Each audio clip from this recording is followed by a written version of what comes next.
इस बीच एक और बड़ा अपडेट, पहलगाम हमले पर मौलाना अरशद मदनी का बयान सामने आया है। मजहब पूछकर लोगों को मारा गया, ये अरशद मदनी ने कहा। साथ ही कहा कि हमें उसकी मजम्मत करनी चाहिए। मौलाना अरशद मदनी ने कहा कि हमें उसकी मजम्मत करनी चाहिए। गुनाह एक करता है, सजा सबको मिलती है। देश में मजहब के नाम पर गलत हो रहा है।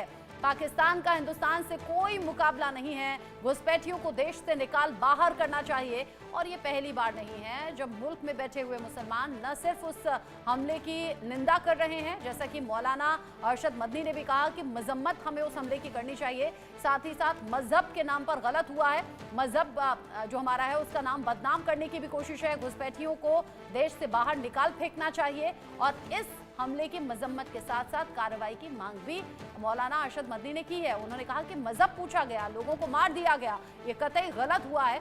देश में मजहब के नाम पर अब गलत हो रहा है। मौलाना अरशद मदनी पहले नहीं बल्कि इससे पहले भी कई मुसलमानों के जरिए इस तरह के बयान सामने आ चुके हैं।